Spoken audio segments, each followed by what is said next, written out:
This episode of News Dump is brought to you by HoneyBook. It has become November. And God, we're still doing that? Yeah, the war against Christmas is right around the corner, but for now, the streaming wars are also about to begin. Up until this point, there were a few major players in the ring, services like Netflix, Hulu, and Amazon Prime. But this month is going to test new limits regarding just how many of these services consumers are willing to buy into for their monthly rates, and whether or not they'll leave some of those long-standing services behind in order to save some cash while they're sampling what the others have to offer. It's a lot. Yeah. We've already spoken at length about the Disney Plus streaming service, which offers up almost everything from Disney Vault. Almost everything. But not Song of the South. But it's got all the Marvel Studios films and, all that nerd shit that you love. It's also launching with a pretty impressive slate of originals as well, for a price that's pretty damn modest, at least at launch. Mm-hmm. We've mentioned this before, but it bears repeating. Disney will almost certainly increase the monthly fee in the coming years the same way Netflix has since they launched their streaming platform over a decade ago. Still, when the service goes live on November 12th, users will get instant access to their whole library, and they'll get to watch the new Star Wars series, The Mandalorian, right out the gate. Yeah. You will not, however, be able to watch every episode all at once because Disney's going to be releasing their titles in the more traditional, old-school format. Yeah. One episode every week from launch day until the end of December. It's, I think it's smart for something like Mandalorian. Give people time to talk about every episode. Typically with the binge stuff, you get a handful of people that watch it all in one night and then ruin everything. Yeah, it is, yeah. Yeah, it's an interesting take on it. At this point, it gets ruined for me either way. Yeah. I'm not watching shit when it airs. What is this, 1999? I'm going to watch it, 1 to 5 days later, at best. Sure. Now, after The Mandalorian, though, Disney Plus subscribers are going to have to wait until next August before the next most anticipated original series, The Falcon and the Winter Soldier. Of course, they will have more movies dropping to coincide with home video releases. But after Mandalorian, it's pretty much just a streaming platform for Disney's movies and shows from the Disney Channel, 20th Century Fox, National Geographic, and Pixar. Still, not a terrible deal considering it is just $7 a month for now. I'm getting it for The Simpsons. Yeah. I mean, I already have that with Hulu because of FX, but... yeah, but you have cable like a boomer. It's not cable. It's Hulu Live. Yeah. But as you're all probably aware, Disney isn't the only company trying to siphon some cash out of your wallet as this whole world that we live in turns to streaming. Because looming on the horizon is one of the more confusing attempts at locking you into their exclusive channels and programming, HBO MAX from AT&T Warner Media, which already has AT&T Uverse, AT&T TV Now, DirecTV Now, HBO Go, and HBO Now, among other things. Surely this will clean up that big old mess that they made. Yeah, we sprinkled all of these services around all over the floor. Oh, won't someone please come clean it up? Surely HBO Max will be the one-stop shop that true AT&T fans have been asking for all this time. All those ad-heads. HBO Max launches in May 2020, next year. And first off, we should reiterate the first complaint that we ever made about the service, which is the name. Yes. Boo. Bundling everything that is Warner Media, everything they own, into a service with the HBO name removes the nearly perfect seal of quality that the name HBO has carried with it since the 90s, when it went into original programming full force with series like Oz and The Sopranos. HBO is identifiable as a brand. People know HBO shows. Mm-hmm. People also know shows that are owned by Warner Media. They just don't equate them to the brand because they appear on a wide variety of channels. Are we going to just start putting the Audi logo on fucking Volkswagens? Come on. Jeez. Or Mazda logos on Fords? What kind of world is this? And Warner Media owns channels like TBS, Cartoon Network, TNT, CW, CNN, and so on. But they produce and own the rights to programming that appears on other major networks like NBC, CBS, ABC, and Fox. So what's actually coming to HBO Max? And why would people subscribe to it, considering that it will launch as the most expensive standalone streaming platform at $15 a month? Well, before we actually looked up as much information that we could find after their big presentation this past week, we honestly couldn't tell you outside of a few obvious answers. And that's going to be a huge task for their marketing department as they crawl towards the release date for this service next May. And now, sure, it's easy to say, okay, HBO shows, Warner Brothers movies, Cartoon Network, Looney Tunes, Those will all be there, obviously. But Cartoon Network also has shows that are owned by Fox, and you would assume that Disney Plus would want to keep those on their platform. What does that mean for HBO Max? That's just an example, but we also don't fucking know. And in addition to that, Warner Brothers movies, outside of the films based on characters from DC, do average consumers even know which movies Warner Brothers makes off the top of their heads? Is there actually brand loyalty for Warner Brothers movies? I know one movie they made, the Snyder Cut. Why don't you go ahead and release that? What if they do announce that like a month before the streaming service? Oh, Fine, God. you got it. These early sign-up numbers, not great. Not a lot of people down for this. Pull the lever. Pull the lever, yeah, finally. Here you go. It's the Snyder Cut. It's the movie you always wanted, which, it's mostly just a bunch of guys in morph suits in front of blue screens because you don't make special effects in movies. It's the last step. So, once you... Snyder Cut. A Snyder Cut would not have any special effects, you fucking idiot. But even that example, that is a DC movie. People know generally that Warner Brothers does that. Mad Max Fury Road, but that's not like it could have been made anywhere. The only Warner movies I can really name off the top of my head are ones that I literally did junkets for. And because of Warner, I have a mental association with like an @wb.com email address giving me directions to the junket. It's so, like being not great. It's like there are fans of some music labels, mostly indies, but it's like being a huge fan of like Interscope Records. Yeah. Rather than the artists that they signed. You know who is indistinguishable from Warner Brothers? Those Animaniacs. Bring them back. They are. That's one of the actual good original programming. Still live in that water tower? I guess so. Well, we need that water, Animaniacs. Just so fucking get little the fuck out of the way. skeletons dump out of it. Yeah. Anyway, let's put that part of it aside and say that, yes, there is some great content coming to this platform overall. It's all of HBO, as well as a ton of stuff that WB has licensed to or owns outright. That means all the DC films, the Harry Potter franchise, all the films from Studio Ghibli, and a huge amount of very good movies that you will love, but might not have known belonged to them because, as far as we can tell, unlike Disney or Marvel, no one really goes to see a movie specifically because it was made by Warner Brothers. Yeah. Still, the movie library will be impressive. As for TV and series, outside of HBO, there's lots of big stuff here as well. Fresh Prince of Bel-Air, Rick and Morty, Friends, Doctor Who, Bing Bong, the Bing Bong Boys. The Bing Bong Boys, and all the CW shows. It was also announced this week that they had secured the streaming rights to South Park's entire back catalog, as well as future episodes, for a cool $500 million. Yeah. That might have pushed Trey Parker and Matt Stone to the highest paid comedians of all time list. I don't know. They were like Seinfeld's way up on that hill. Yeah, they were like number 3 or something like that. But this it's a lot of money. But what sets most of the other streaming platforms apart these days is the original program. HBO Max kind of cheats and gets a head start on this because they've been doing original programming for decades, although it wasn't tied to a specific streaming platform. But what about original, exclusive, only developed specifically for HBO Max?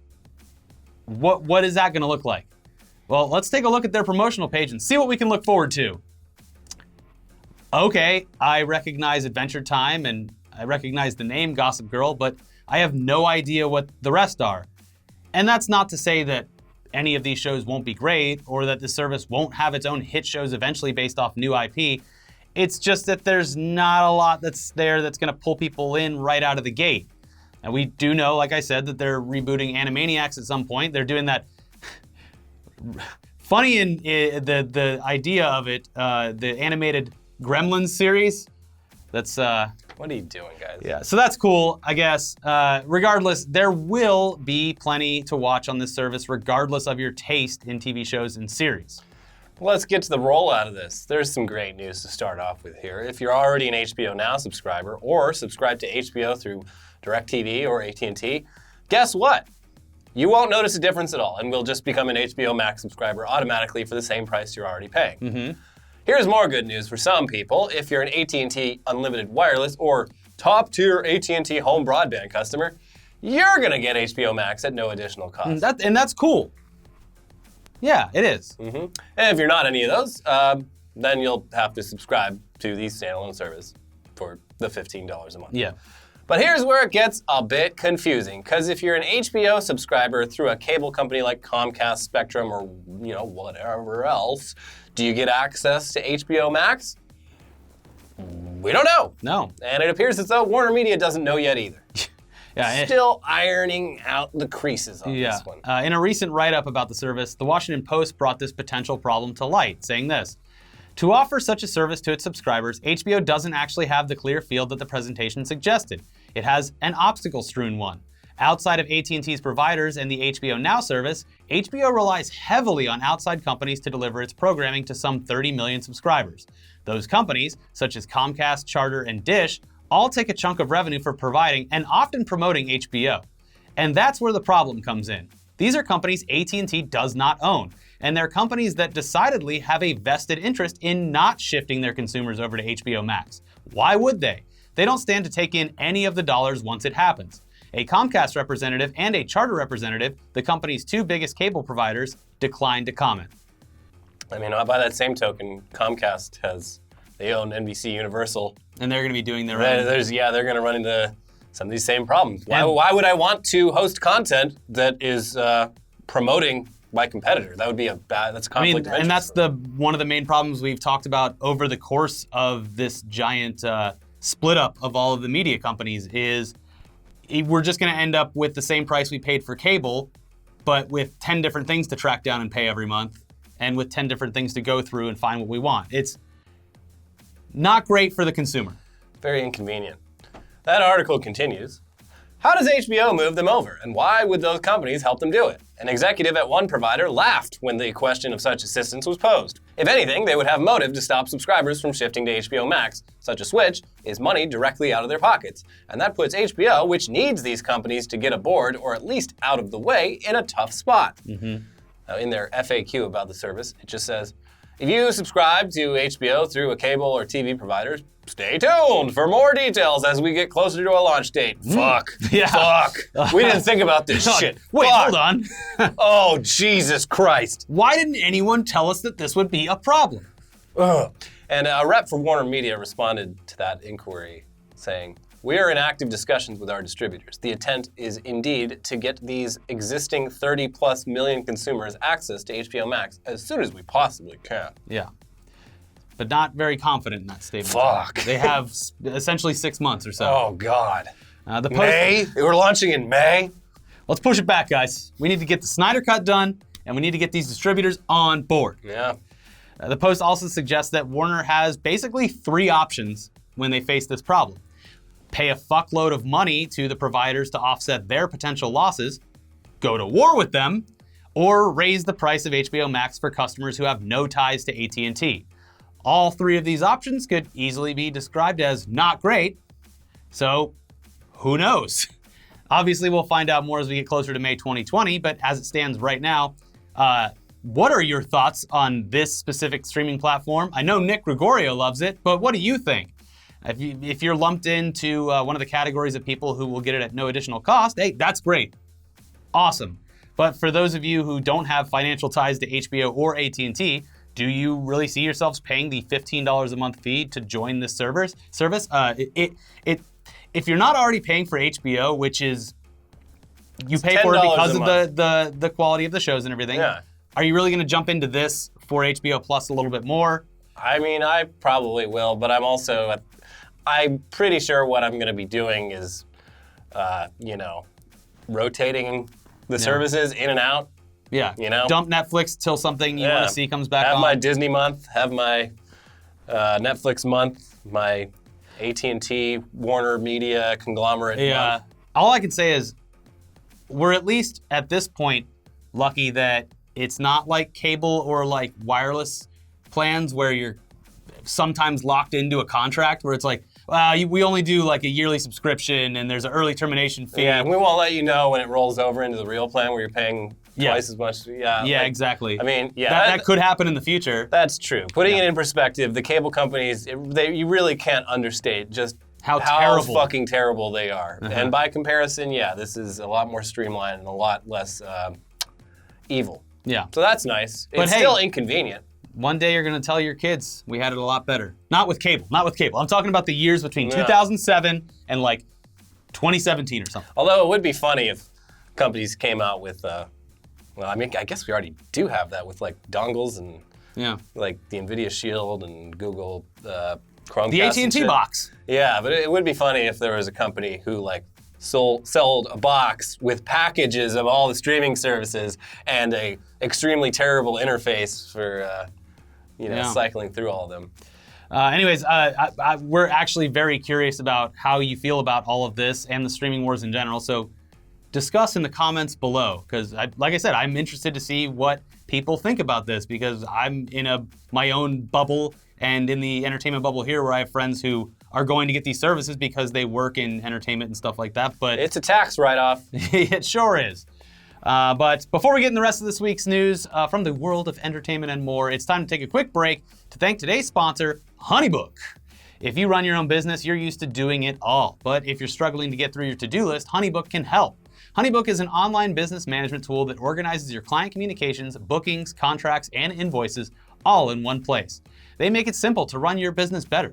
Professional templates, e-signatures, and built-in automation keeps everything on track and makes you look good. They can even consolidate services you already use like QuickBooks, Google Suite, Excel, and MailChimp or Gmail. Warner needs this. Then they wouldn't forget about working with the distributors. They could use some business management software. HoneyBook is the #1 choice for client and business management for freelancers and business owners. And right now, they're offering our viewers 50% off when you visit honeybook.com/newsdump. Payment is flexible, and this promotion applies whether you pay monthly or annually. Go to honeybook.com/newsdump for 50% off your first year. That is honeybook.com/newsdump. Or use the link in the description below. Now, let's get into the rest of the news tidbits from the past week, starting with the fact that the jig is up, and the actual boomers, they found out about the term. Yeah, they're aware now. And the young people, they've been using it in a derogatory fashion to mock the olds, the okay boomer. It's been about a year now. We were getting away with it. The jig is up, the meme's been ruined, and it wasn't even Ellen that did it this time. No, it was CNBC. Yeah, it was the Zoomers' supposed allies in the millennial generation. Well, before we get into this, we should explain that the term boomer derives from baby boomer, which is used to describe people who were born in the years that followed World War II. Basically, soldiers came home, fucked like crazy, and there was a huge spike in the birth rate here in the States. The boomer generation is directly responsible for the downfall of society. Yeah. They've been able to reap the benefits provided to them over decades of prosperity while leaving later generations to struggle with basic necessities, all while mocking you for not just working harder or something. So yes, they do deserve your mockery in turn.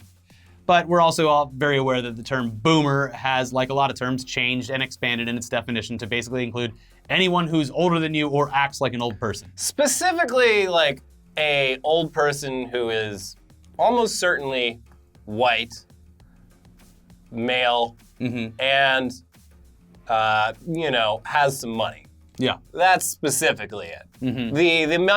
I think I was really trying to come up with a way to sum it up, but it's the idea of like bootstraps and people who they were born on third base and are mad at everyone else for not having things nearly as easy as them. Yes. I got my one job when I turned 18 out of high school. Bought a house at 21 for $10,000. Shit out 2 or 3 kids, have a bunch of cars in the driveway, house is paid off, retired in 30 or 40 years. Yeah. And now have nothing to do but complain about my kids and their kids. Yeah. And for the term of using it as people use it against people their own age, and us, we're called boomer frequently on Twitter, someone who acts old or does things that old people do, like when I went apple picking. That's a little boomer, yeah. Or going fishing. Or fishing is very much, fishing's a 30-year-old boomer. Or drinking Coors Light on a weekend. Well, we're getting a little vague here, guys. It is vague. The term's vague now. Yeah, so now the mainstream media has reported on the term, more specifically the term, okay boomer, and they've let all your parents know about the term and what it means. It sounds to me it's okay boomer. It's a term that you reply with. Dude. Yeah. Shut up. There's a whole great subgenre of TikToks. Yeah. About this. It actually changed my mind about TikTok. Yeah. I used to think it was dumb. Then I was exposed to hundreds of really solid okay boomer memes on TikTok. And I'm like, you know what? The kids are all right. TikTok's a China app, so I watch them when they're reposted on Twitter. Oh, yeah. I've never opened the actual app. What are you, insane? Yeah. So you can expect to hear about this at the next PTA meeting. In a CNBC article this week, they laid it all out for their readers, which are primarily made up of people who are old and out of touch and, have a 401k and whatnot. In recent months, the phrase "OK Boomer" has become a common retort in the parts of the internet inhabited by teenage and young adult users. On Facebook's Instagram, the phrase appears as a hashtag alongside memes and artwork mocking the older generation. In this article, they interviewed several young people who explain why it's caught on in such a big way and why they use the term the way they do. Here's some examples. I think a big part of why it has caught on is just like baby boomers and older people in general love to complain about younger people on the whole. They call anyone younger than them millennials, and doing the same thing to older people by calling them boomers is a kind of pushback to them. I love that they brought that up because it is one of the most annoying things that these millennials playing their Fortnite. It was like circa like 2010. Just anyone who was at that point below 30 was a millennial, and it has just continued. And now it's like anyone below 40 is a millennial. Well, even children. Yeah, even like a baby being born right now is a millennial by these people's definition. Yeah. They're called Zoomers, damn it, and they have as much rights as the rest of us. They also speak to the fact that it's not just exclusively used against actual baby boomers, like we said. One of the teens they interviewed, Luca Brennan, said, "A boomer is really more of a type of personality, someone who is intolerant to new ideas and who is ignorant to new ideas." Yeah. But it adds that, "The one person I've called a boomer is my father. I think it describes him accurately because he's very stubborn and old-fashioned." The article continues. Brennan said when he was recently critiqued by his father for always being on his phone, he used the phrase, "OK Boomer," and then explained that older generations would... I fucking love this. Yeah. And then explained that older generations were responsible for things like climate change, the 2008 financial crisis, and several wars we should not have been in. The kid is 100% right about everything there. Yeah, it's great. The savagery of the Zoomer is, I respect it. Yeah, salute from us for sure. Yeah. You know, the Gen X and millennials, we were beaten down. Mm-hmm. Our will to live and succeed was just crushed at such a young age. And these kids, they were born in the fire. They've never known anything better. Yeah, like our generation thought that life was going to be a certain way. I was born with so much optimism. And then high school, 9/11 happens, we go into the dumbest fucking war in like decades, and then I graduate from college and like literally within like weeks of that, the fucking financial crisis happens. There's no jobs. Mm-hmm. The rents are still the same. Like literally my entire youth, it was just like every dream that I was sold as a kid just being proven wrong, one after the other. But Gen Z, they already know it's all fucked. I was raised in shit. So the best thing they can do is mock everyone relentlessly. Yeah. So we love this. It's even better now that the term is blown up and parents are becoming aware of it and being frustrated by it. That's the only good thing about this getting mainstream. Mm-hmm. Now they know. It's kind of a perfect response. It says a lot, especially in the way that they explain, because it tacks on every aspect of responsibility for how fucked up the world is, regardless of the recipient's actual involvement, into a phrase that is punishing as a response to old people complaining about anything younger people are doing when they're directly responsible for you and your apathy. Yeah. Shut the fuck up, boomer. You made me this way by ruining the earth and everything inside of it. Anyways. Yeah, so... call your parents boomers if they deserve it. If they deserve it. Not all boomers are boomers and not all non-boomers are non-boomers. Yeah, we need to make a shirt for the parents this Christmas that says, "Not all boomers." Yeah. Sell like hotcakes. I mean, yeah. Anyways, back over to entertainment news, and I'm very sure that you've already heard this by now, but hey, great news for everyone who hated the final season of Game of Thrones and the two boomers responsible for it. They're not no, they're Gen Xers. Yeah, that would be David Benioff and DB Weiss, because it was announced this week that they are no longer going to be making a Star War. The pair were initially hired back in 2018 by Lucasfilm, with the plan being that they would write and produce an entire trilogy of films for the franchise. But now the deal has been altered. Destroyed completely. And they won't have their hands on anything related to Star Wars at all. I bet they still got paid, though. They probably got a little bit. Now, before you go all patting yourselves on the back for a job well done by publicly and to an extent justifiably complaining about their work on Game of Thrones, this has almost nothing to do with the backlash that they received during that series' final season, although we're sure that execs over at Lucasfilm were well aware of it all. Mm-hmm. Probably gave them pause. Yes. What really happened, though, was back in August, the pair signed a massive 5-year, $250 million deal to develop, write, and produce exclusively for Netflix. Mm-hmm. Obviously, their Star Wars duties were already in place by then, so the pair would have had to juggle both of those at the same time.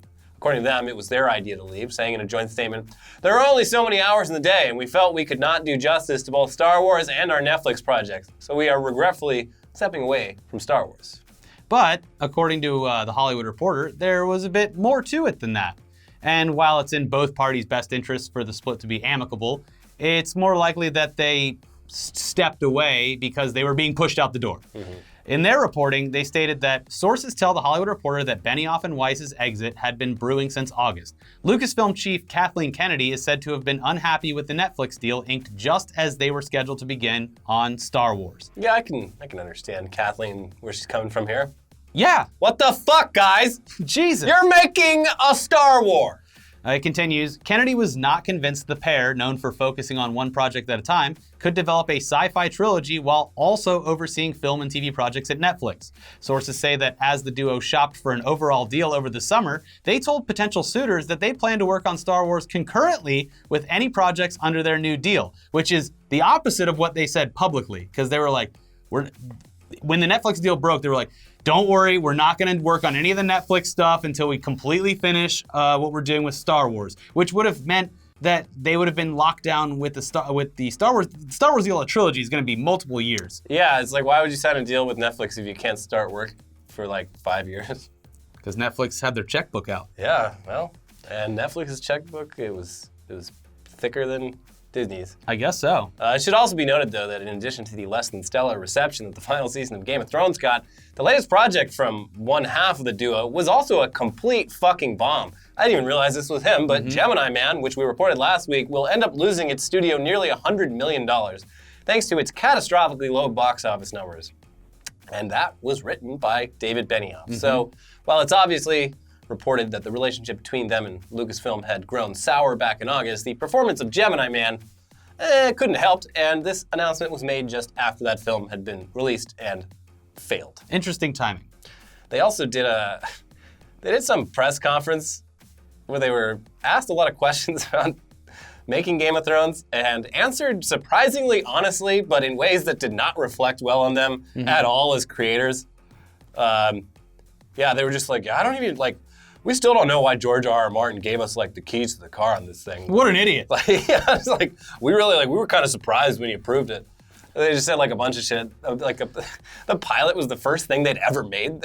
They seemed pretty reasonably incredulous that they'd even been given the job in the first place. When Netflix offered us $250 million, we said, wait, hold on, really? Yeah. Fuck Star Wars. Yeah, this was already known, but the pilot they shot for Game of Thrones, which no one has ever seen, was apparently just so horrendously bad that they reshot the entire thing, except there's like one or two wide shots that they kept.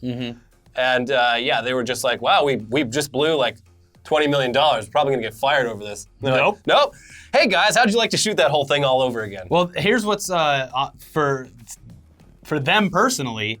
Here's the trade-off: is like, yeah, you have Star Wars, you could plant your flag. If everything goes well and it's extremely well received, you plant your flag as, you know, some of the greatest writers, producers of all time. If it goes horribly, you have that stain on you forever, and that sucks. If it goes bad, you have people on the internet telling you to kill yourself for the rest of your life. Meanwhile, you get $250 million from Netflix to produce and write whatever. It's not even announced yet. And if it sucks, no one cares. They just won't watch it. Yeah. So it's definitely a smart move on their part. Presenting our new series, Thrame of Gones. Yeah. It's a brand new idea. We just came up with it. Yeah. Anyways, here's a bit of Batman news. Matt Reeves has been padding out the cast for his Robert Pattinson-led Batman film with recent casting announcements like Zoe Kravitz as Catwoman and Paul Dano as the Riddler. And now it looks like the film has found its Commissioner Gordon in Jeffrey Wright, who you would most likely remember from Westworld or the Hunger Games franchise or those commercials, which I don't even know what the brand is right now, but he's on them all the time. I haven't seen a commercial in years because I'm not a boomer with a fucking live TV subscription. It's Hulu Live, though. It's the same thing. Lipstick on a pig. There were rumors about his casting as far back as September, but it was confirmed on Thursday of this week via a tweet from Matt Reeves himself. And I think this casting is great. Yeah. I think he'll do a great job. There's a new trailer for The Witcher, which Did you watch it? No. I'm not into this. No? It looks like a softcore porn. Does it look better than the shit they released already? Because I'm like, They released like a couple photos, like official photos, and I was like, well, I'm out, bye. I mean, he does get in the bath in the trailer, but no, it looks great. It actually looks like it's going to be fun. All right, good. Well, then I'll watch it when it comes out. Why are you watching trailers? That's what I said. Look, there's trailers that I don't watch, but if it's like a Netflix series, like, fine, whatever. It's whatever. It's not an entire movie that's getting spoiled. There's a bunch of episodes to get through. Nope. It's a little bit different, I guess. Don't show them to me. Anyway, speaking of movies that you shouldn't watch the trailer for and just go see, we both saw Parasite, and it's fucking incredible. The less you know about it, the better. But if you're looking for a movie to see this weekend, you should go see that one first if it's available near you, because it probably won't be in theaters long because it's a foreign language film. Also out now, as it has been for about a week or so, but now it's wide. Jojo Rabbit was also great. I saw it and I loved it. Yeah, I can't wait. We're filming this Halloween night. I can't wait to see all the Jojo Rabbit costumes in my neighborhood. Yeah. Oh, look, you're the kid from Jojo Rabbit. Hey, Jojo Rabbit. Cool. Yeah, very cool. Cool character costume. Mm-hmm. Anyways, be sure to check out our exclusive podcast for Patreon supporters and YouTube members. The links are, if you're on YouTube, it's in the community tab. If you're on Patreon, just go to our posts. We talked about Outer Worlds and our review, basically our review of Outer Worlds. Which I just finished Did today. you finish it? Yeah. Very good. They should make a part 2. Mm-hmm. Get to work, Obsidian. Great job. We also answered a bunch of your burning questions on there as well, so check that out if you're a supporter or a member, and thank you for being either of those. Otherwise, watch our 2 new episodes over here. We have a brand new Tech News Day where Mark Zuckerberg continues to look like an alien and be a bad person. Yeah. And also an episode about how Netflix is going to let you watch The Witcher twice as fast. And also there's a Fallout class war. And there's also EA joining Steam on that episode too. So check those out. We'll see you next time for a new episode of Weekly Weird News. Trick or treat. Bye-bye.